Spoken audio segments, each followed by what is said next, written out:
ahimsa, non-killing, will create definitely heaven on this planet. Only happiness and happiness. Nobody can kill anybody. Nobody has right to kill anybody. How one can kill anybody? કેવી રીતે કરી શકો? And if you are non-killing,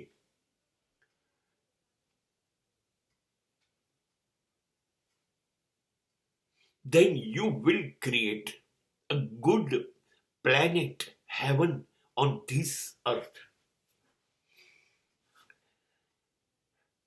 અહિંસાની સ્થાપના સૌથી વધુ કરવા માટેના જો કોઈએ પ્રયત્ન કર્યા હોય તો બુદ્ધ અને મહાવીર. એ તો એટલા બધા સજાગ હતા, એવું કહેવાયું હતું કે આખી રાત બુદ્ધ પડખું નહોતા ફર્યા, એક જ પડખા ઉપર સુઈ રહ્યા હતા, કેમ કે એમણે જોઈ લીધેલું કે પાછળની બાજુ કીડીઓ પસાર થઈ રહી છે. હવે જો હું પડખું ફરીશ તો બધી કીડીઓ દબાઈ જશે, કીડીઓ મરી ન જાય માટે આખી રાત પડખું ફરતા. અને બુદ્ધ અને મહાવીરે ચંપલ પહેરવાનું છોડી દીધું, બૂટ પહેરવાનું. એનું કારણ પણ કે જો હું ચામડાના કે લાકડાના મજબૂત ચંપલો પહેરીશ તો મારા પગ નીચે જીવડાઓ કચડાઈ જશે.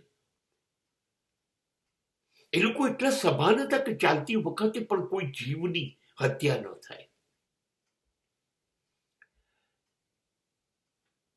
એ લોકોએ સાંજ સૂર્ય આથમે પછી જીવજંતુઓ શરૂ થાય, એટલે એ લોકો જમવાનું પણ આથમે પહેલા શરૂ કરી દીધું કે આપણે દીવો પ્રગટાઈએ ને દીવા ઉપર પતંગિયા કે જીવડા ફરે અને મૃત્યુ ન પામે.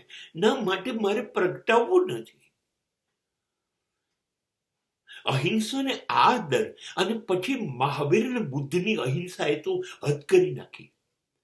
એને એવું કીધું કોઈને મારી નાખવા એવું નહીં, કોઈને દુઃખ પહોંચાડવું વિચારથી, વાણીથી કે વર્તનથી, હાવભાવથી, એ પણ હિંસા છે.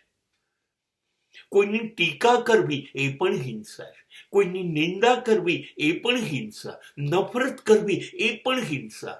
આ બધી સૂક્ષ્મ હિંસા છે, આપણને ખબર નથી હોતી અને આપણાથી થઈ જાય છે. આપણે કેટલી બધી વખતે કેટલા અભિમાનથી જીવતા હોય છે કે મેં તો જીવનમાં કોઈ પાપ નથી કર્યું, પણ જ્યારે આપણા દિલની અંદર કોઈના માટે નફરત પેદા થાય છે એ હિંસા છે. જ્યારે ઈર્ષા પેદા થાય છે એ હિંસા છે.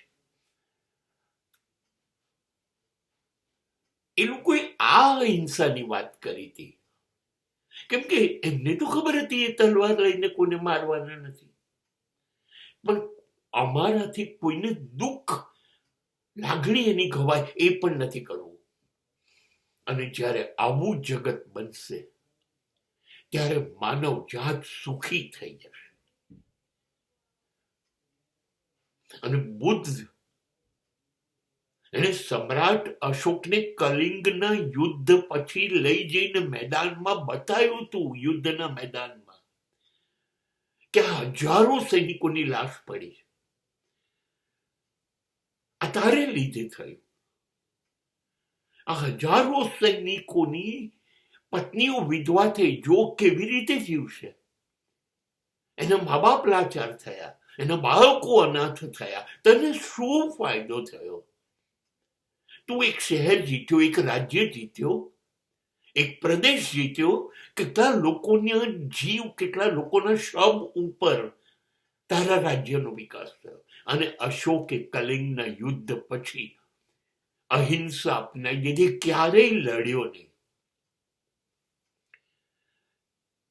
અને બુદ્ધ ધર્મના પ્રચારમાં એ તો લાગી ગયો, એના દીકરાઓ, એની દીકરીઓ, એના જમાઈઓ બધા લાગી ગયા. બુદ્ધ તો રાજાઓને પણ, પોતે રાજા હતો, ક્ષત્રિય હતો, મહાવીર ક્ષત્રિય હતા, લડવાનો અધિકાર હતો, તો પણ એમણે આ સૂત્ર આપ્યા હતા, નહીં લડવું જ નથી. અને તલવાર ચલાવવી એ તો નહીં, પણ મારે મારા શબ્દો દ્વારા, મારા વર્તન દ્વારા પણ કોઈને દુઃખ નથી આપવું. હવે એને ખબર ના પડે તો પણ મારે મારા હૃદયમાં એના માટે નફરત પેદા નથી કરવી, મારે એની ઈર્ષા નથી કરવી, મારે નિંદા નથી કરવી. આ છે સાચી અહિંસા. અને આ થાય તો જ પૃથ્વી ઉપર સ્વર્ગ લાવી શકાય.